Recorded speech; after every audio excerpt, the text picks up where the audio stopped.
Hello guys! Hello Aquarius! Welcome dito sa aking channel, Kapalaran 888. Welcome! Alamin natin Aquarius kung ano ang luck and fortune na possible na dumating sa'yo. So, tingnan natin para to sa lahat ng Aquarius. Comment down below if you resonated. So, please like and share if you are new to our channel.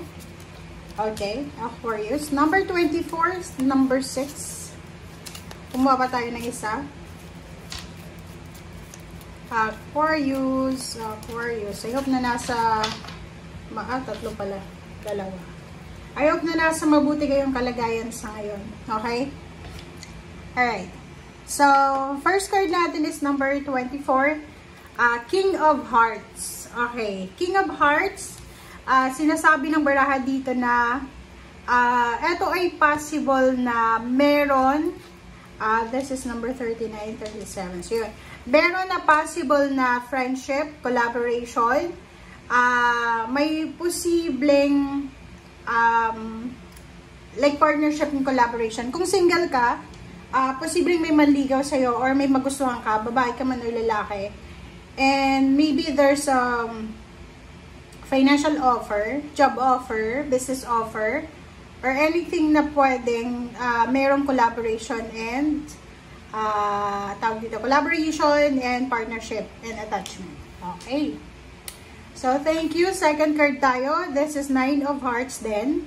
Number 16, number 7. So, sinasabi, wow. So, congratulations sa lahat ng mga Aquarius kasi this is ship. Number 6, balance, 9, 7. Ito ay nagsisimbolo ng riches. And ito din nagsisimbolo ng wealth, inheritance, or yun, travel abroad. And ito ay nagsisimbolize ng movement, progress. So, pwedeng meron sa atin or sa inyo ngayon na you're planning to work abroad, or pwedeng yun, malapit na kayong mag-sign ng contract, malapit na kayong mag-travel. Number 37, it's number 7, 8, 9, 10. So, sinasabi ng baraha sa'yo na be careful lang. Be careful. Mag-iingat ka. Because possible na merong mga disagreement. Parang ganon. Merong mga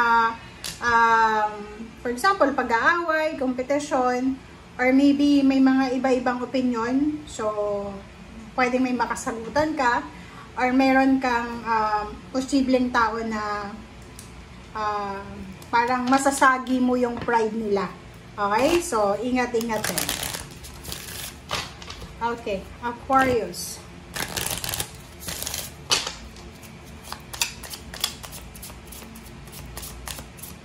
Pasensya na guys kung nahuli yung mga readings nyo kasi nawala ng kuryente. At the same time, wala din na internet. So, okay. This is Barley Moon. Appreciate, 23.5. So, sinasabi ng baraha sa'yo dito na mayroong mga Aquarius na ma-appreciate mo kung ano man ang mga blessings, kung ano man ang mga biyaya na posibleng darating sa inyo. So, makakaramdam ka ng sobrang grateful and sobrang kang magiging gratefulness and thankfulness na pwedeng maramdaman mo because tingnan mo, itong dalawang barahang to ay nagsasabi na meron talaga na parating sa'yo, like contract signing, wedding, engagement, ano pa ba, business opening, or kung ano man na collaboration siya. Growth, oh.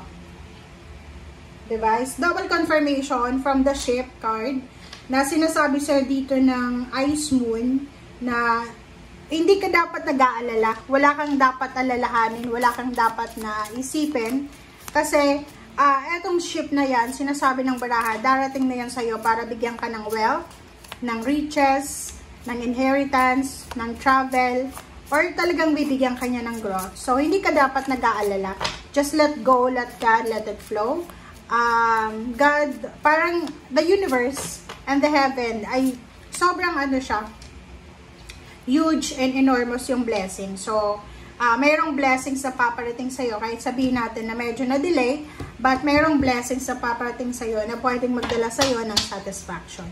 And personal alchemy, this is personal change, personal growth, personal transformation. So, like for example, babae ka, pwedeng may pumayat na Aquarius, may tumaba, merong nagbago yung katawan niya, pwedeng nabuntis or nanganak na, or pwedeng merong mga pagbabago, like may sakit ka, pwedeng may healing na dumating. So, maraming personal na pagbabago ang magaganap sa buhay mo. So, ganon. Pwedeng from unhealthy habits, unhealthy lifestyle, papunta ka doon sa healthy habits and lifestyle. Or pwedeng meron ditong mga relationship na magbabago. Okay? So, this is Chariot and Judgment. So, sinasabi ng baraha sa'yo dito na isang desisyon, okay, Aquarius, isang desisyon lang ang posibleng gagawin mo.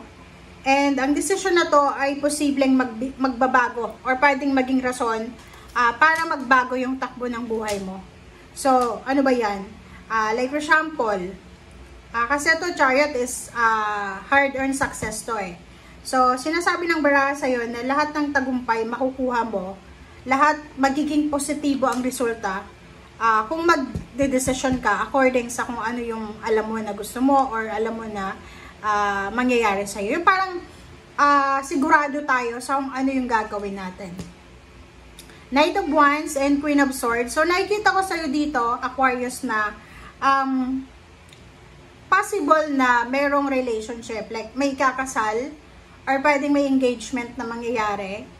And yung taong ito na posibleng pakakasalan mo ay siya ang makakatulong sa'yo para magbago yung takbo ng iyong finances, or pwedeng siya yung makatulong sa'yo para sa mga health issues. Pwedeng masyado siyang health conscious na because of the Knight of Wands, maybe for sign Leo or Sagittarius siya, posibleng mabago yung buhay mo personally. Okay? Seven of Cups, and then Three of Pentacles. So, nakikita ko sa'yo dito na may paparating talaga sa'yo. The ship is coming. So, may paparating sa'yong choices and options. So, maybe may magne-negosyo dito. This is collaboration. Partnership, this is partnership, or maybe job offer. Ang posibleng darating sa'yo na talagang magbibigay sa'yo ng fulfillment and satisfaction from the Tower moment. So, like for example, kung nakaranas ka ng Tower moment sa buhay mo for several years or for several months, sinasabi ng barahan na kung ano man itong parating sa'yo, eto ay magdadala sa'yo ng recovery. This is recovery. This is good news. This is new beginnings, new start, fresh new beginnings. Alpha and Omega, this is ending and new beginnings. Okay? So, ihanda mong sarili mo para sa travel, business partnership, collaboration, engagement, wedding, or anything na masaya. Thank you guys. Bye!